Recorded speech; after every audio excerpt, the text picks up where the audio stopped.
Sa paglago ng teknolohiya, ang mundo ay mabilis na munlad. Ngunit sa kabilang banda, marami pa ring mga karahasan, adiksyon, korupsyon at katiwalian ang kinakailangang lutasin.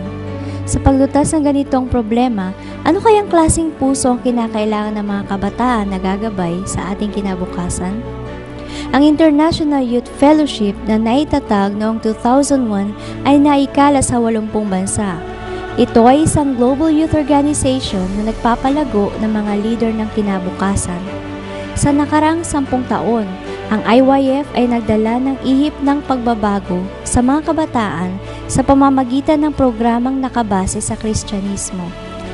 Ang IYF ay pinagtutuunan ng pansin ng maraming bansa bilang solusyon sa kanilang kinabukasan.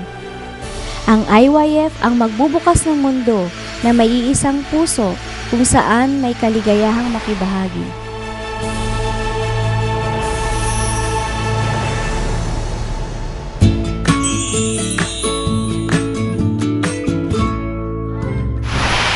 Ang Good News Course ay isang overseas volunteer program na sumusunod sa motto ng IYF na Challenge, Change, and Cohesion.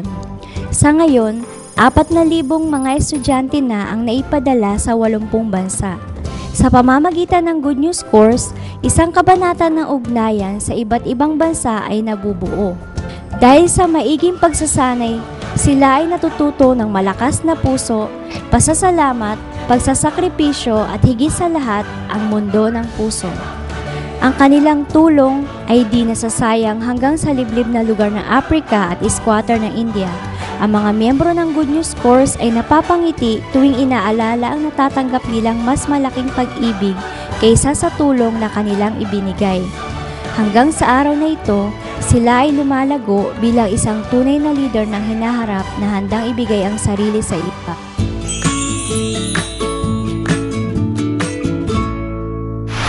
Now we open 2011 IYF World Camp. Ang World Camp na pangunahing aktibidad ng IYF ay nagtatanim ng mga bagong adhikain sa mga estudyante na naliligaw ng landas. Ang mind lecture na nagtuturo at nagbabago ng pundo ng puso. Ang Gracious Choir na naghahatid ng pinakamagagandang musika. Mga palabas na ginawang makulay ng iba't ibang kultura ng mundo. Academy na nagbibigay ng iba't ibang kaalaman. Ito ang mga programa ng World Camp na hindi maaaring maranasan kahit saan man. Ang IYF World Camp ay nagbibigay ng tunay na pagbabago sa mga kabataan. Ang mundo ay nakapokus na sa World Camp at ang kanilang tiwala dito ay nasasaksihan sa kanilang mga suporta. Base sa kanilang natamo, naganap ang kauna-unahang World Youth Ministers Forum noong 2011. Dahil sa problema ng mga kabataan, nagtipon ng mga ministro ng 20 bansa upang talakayin ang solusyon kasama ang IYF.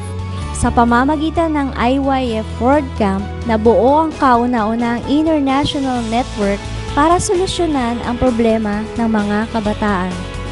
Para lutasin ang mga problemang ito, ang mga pinuno ng mga bansang lumahok ay sumasang-ayon sa patuloy na pakikipag-ugnayan sa IYF.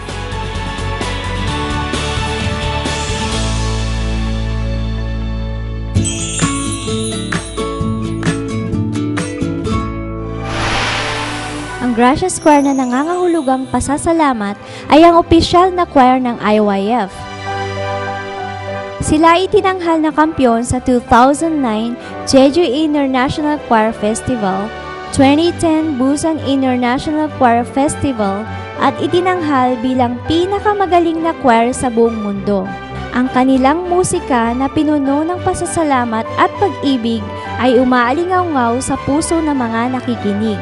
Iba't ibang panig ng mundo ang kanilang naaabot sa pagtatanghal ng halos 200 beses bawat taon habang sumasabay sa IYF sa paglikha ng pagbabago. Ang eleganteng Christmas kantata ng Gracious Choir ay nagpapakita ng iba't ibang kahulugan ng Pasko sa pamamagitan ng musical, opera at ensembles. Noong 2001, Ang kanilang kagalingan ay napatunayan sa kanilang pagtatanghal sa 8 syudad sa Amerika at sa Sejong Cultural Center. At ang IYF Artist Concert na ginaganap bawat taon kasama ng mga pinakamagagaling na musikero sa iba't ibang bansa ay nakatatanggap ng walang humpay na pagpupuri.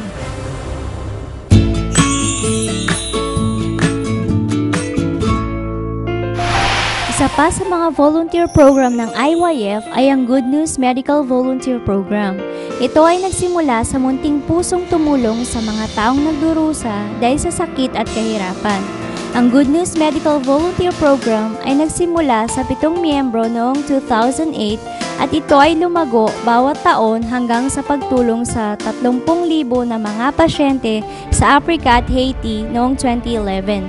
Habang tinitiis ang init sa ilalim ng tent, ang kamay ng mga Good News Medical Volunteer ay nagbibigay buhay at pag-asa sa libu-libong tao na walang pagkakataong maasikaso ng doktor.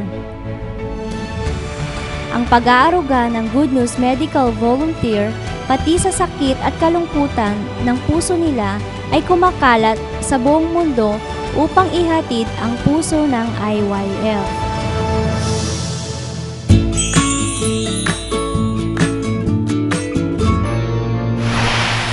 Ang nagbibigay buhay sa lahat ng programa ng IYF ay ang Mind Lecture ng founder na si Pastor Oksu Park.